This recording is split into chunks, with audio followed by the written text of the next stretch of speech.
What is going on? It is Andy coming back to you. I'm coming back from Cali. I'm coming back for the last month of NHL Sniffs. We got 1 month left in the season here.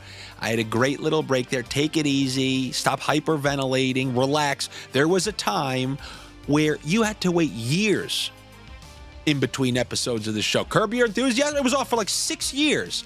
And then he came back and he picked up right where he left off. Game of Thrones, was that off for a good 3 years? And then they came back.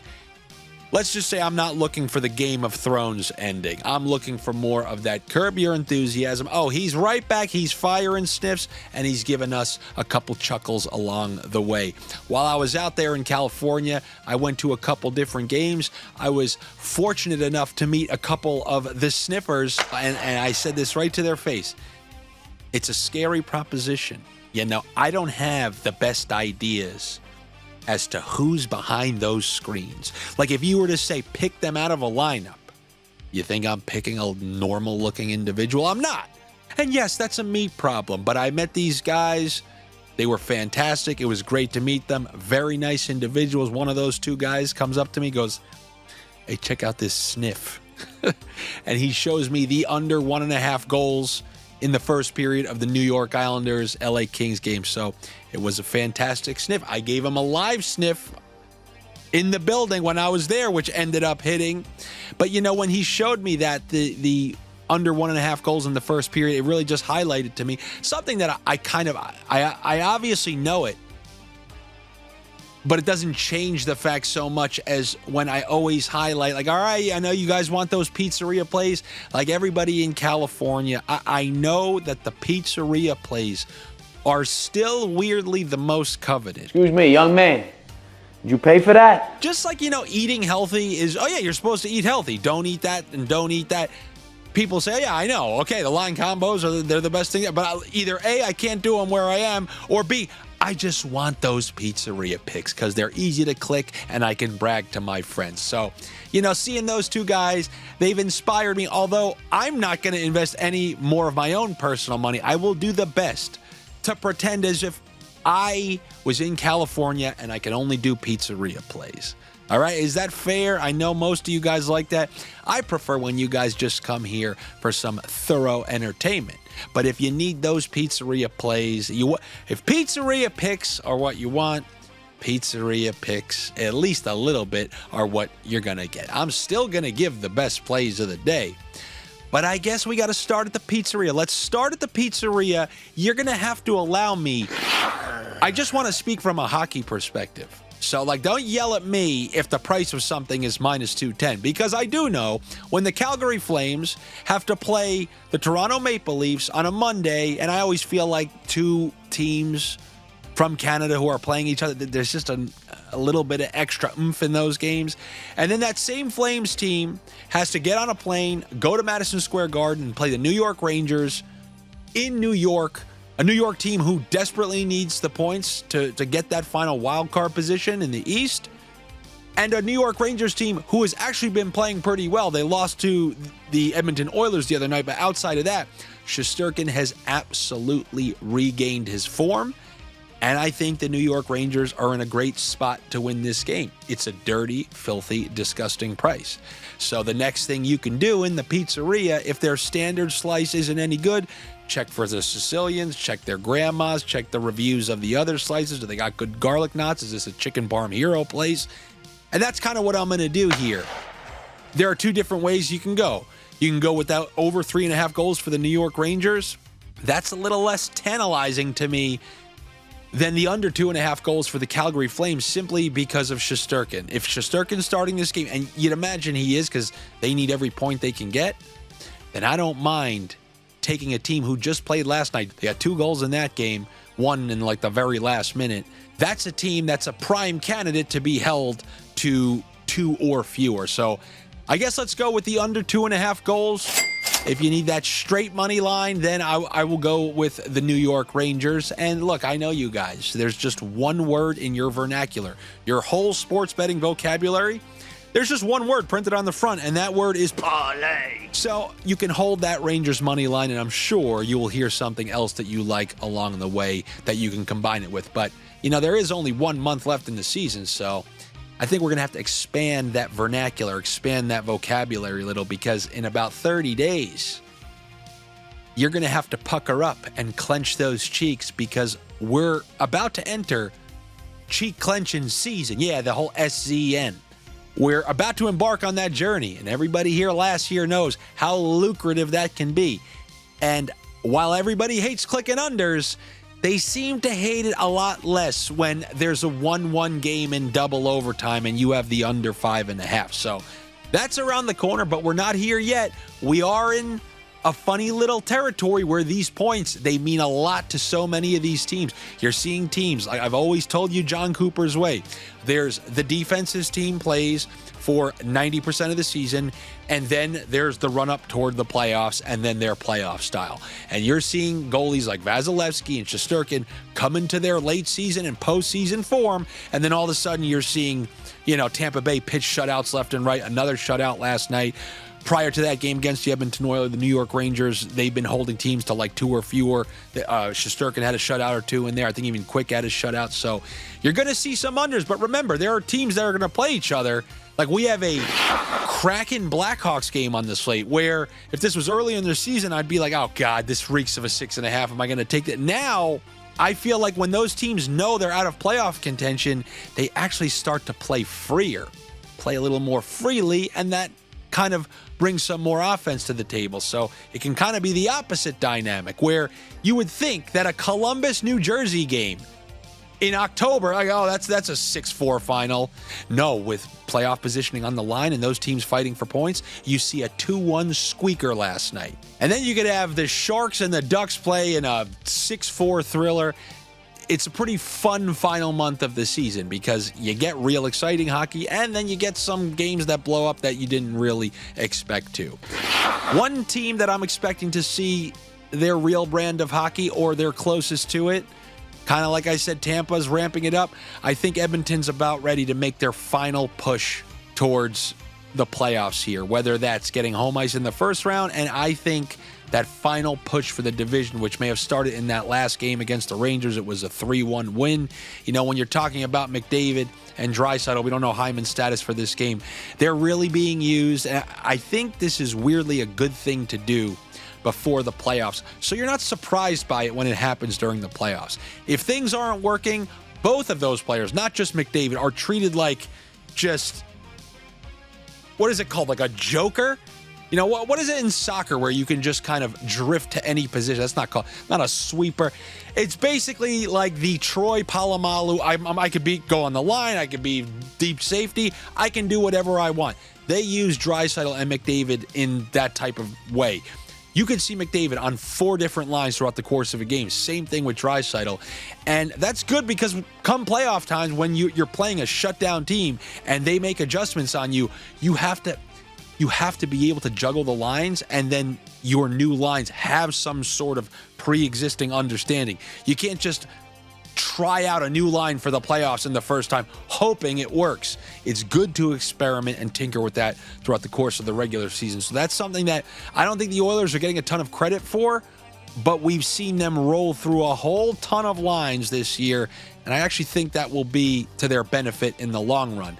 As far as tonight, we're seeing them out there versus the Utah Coyotes, and I think Edmonton continues their push. The Coyotes have been playing, or the hockey club, whoever the hell they are, they've been playing pretty well lately. What are they, like 4-1 in their last 5? But I really am banking on Edmonton to start playing their best version of hockey here down this stretch. Washington, Detroit. Detroit's in one of these positions fighting for wild cards. It's just never easy when you're fighting and every point matters. I really think it's going to be considerably less likely you're going to see some 7-4, 7-3. We will see them sprinkled around the NHL, especially when it's 2 teams who have nothing to play for. Like, there's no reason to clench those cheeks. But a team like Detroit, who needs every single point that they can get, coming off of a shutout, they just shut out the Vegas Golden Knights. When you have a low-scoring win like that, I really feel like you take that disposition into your next game. We saw that with, the Kings had a 1-0 shutout win. Then they go into Minnesota. That one was 2-1 late in the third. Usually, I like chasing unders following shutouts. So that was a shutout pitched by the Detroit Red Wings. And now I'm going to take the under 6.5 in that game against them and the Washington Capitals. So those are some pizzeria plays for all you California folk who have to shop at the pizzeria for your picks. But now I still want to say the majority of you. I mean, I would imagine the majority of sports bettors are in places where you can legally place them, or are on standard sports books, or you have Draftkings or Bet365 or Hard Rock or FanDuel or wherever you could put some of these points together. Because I did see on the old Twitter today, the Twitter X, whatever the hell you want to call it, some of the best lines. I think the NHL Network put this out. Since the return of Four Nations, like the Family Feud board of most consistent and best lines since the break. And there's one on here, especially if you're on the Patreon, you know this. They are coming through left and right. Honestly, both lines have been coming through, but Pavel Buchnevich and Robert Thomas, I mean, they're as good as God. Just point. You expect to see those numbers come down. Like, you want to see another combo? Who's on that list? Caulfield, Suzuki. However, on this particular slate, if you take Caulfield and Suzuki, you're just at a plus 100. And I still think that's fine to take, especially you add in Slavkovsky, then you'll get, closer to plus 200. But Buchnevich and Thomas are pulling a plus 150 on the streak that they're on. Do they have a crazy defensive opponent? They're not playing the Panthers in Florida. They should be able to get something going in this game. So Buchnevich and Thomas is definitely one of my favorite plays on the day. And then why don't we take a little glance over there in Chicago where, if I see Chicago playing the Seattle Kraken, my first thought is, man, this is going to probably stay under 6.5. But are we at that weird point of the season where Seattle's not making the playoffs, Chicago's definitely not making the playoffs, and Chicago's weirdly been scoring since they traded away Seth Jones, and I don't know if they're just playing a little more freely or it's that, there's no stress. I've always theorized that when there's no stress and you don't have to win these games, you can just kind of play carefree and the points start to pile up that way. Because I'm a little intrigued here. Anybody who's been betting on Connor Bedard knows that you've been extremely frustrated. Anybody who's been betting on that second line has been extremely happy. The Donato-Teravainen combo has just been coming through pretty much as consistently as the Robert Thomas and Pavel Buchnevich combo. However, much to many people's chagrin, but you can't blame the Blackhawks for this, they're breaking up that Donato-Teravainen combo because they're trying to get Bedard going. So now they got him with Nazar on that top line. That's what happened last game. And now they're adding Ryan Donato, which means the Teravainen-Donato combo is no more. But we can reintroduce the Donato-Bedard combo, which has clearly had success in the past. That's a power play 1 combo. It's coming in at like a plus 140. But if that doesn't tickle your fancy, look what I found here. Maybe this is, I think, the first game he's being offered. A rookie defenseman drafted by the Blackhawks who's been given top power play duties over Alex Vlasic. Give me this A.Levshunov. So, I mean, look, I'm decent with the Russian names. Levshunov. These Russians come out with different pronunciations every couple of years. Who the hell was the guy earlier this year that just did the full, that was Timothy Liljegren that they're calling him. But we get that with Russians every once in a while. Anyway, A.Levshunov for a point. Guys, this is something I've been saying for years. Obviously, if you follow the sheets, whether it was Morgan Rielly last night or whether it was Jared Spurgeon last night. I mean, those are power play 2 defensemen. If you're a power play 1 defenseman, you have a lot of value, especially with that point prop. And you see it start to come down. Do me a favor, everybody. Go check out Luke Hughes' game log. Go check it out before Dougie Hamilton got injured. Not seeing a lot on that score sheet, are you? Now look at it since he's been introduced to that PP1 role. It's a massive difference. Look at Aaron Ekblad last year. Go look at his game log when Brandon Montour was on that team. Then take a peek at it this year. It's points almost every single game. You have so many free point opportunities if you are that power play one defenseman. The only thing you have to be aware of are the absolute bottom of the barrel dog shit power plays like my New York Islanders. So once you know those few exceptions to the rule, I mean, it's just a free reign of clicks when it comes to power play defensemen with me. So I'm liking that power play one defenseman for the Chicago Blackhawks. I will take a little sniff at that plus 190. I mean, we can easily use him to get Teravainen back in on the action. So if we want to give him an assist with a Teravainen point because we have some PP1 correlation between the defenseman and the forward there, we'll be looking at like a plus 500 same game parlay. And that is what I have for you in my return to action here. Good luck to you. Better luck to me. It's a lot easier when I just don't have people pissing me off as they go by.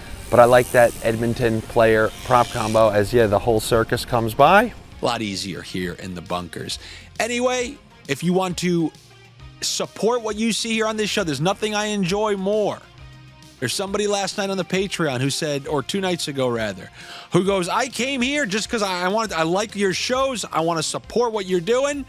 Little did I know I was going to be making bank placing 40 line combos a night, because here's what happens. People join great with the greatest of intent. They're thinking like, I just want to throw this guy. I want him to keep doing these shows. I don't want him to have to just commit even more time to his real job. So I'm going to join there. And then they see, oh my God, this is crazy.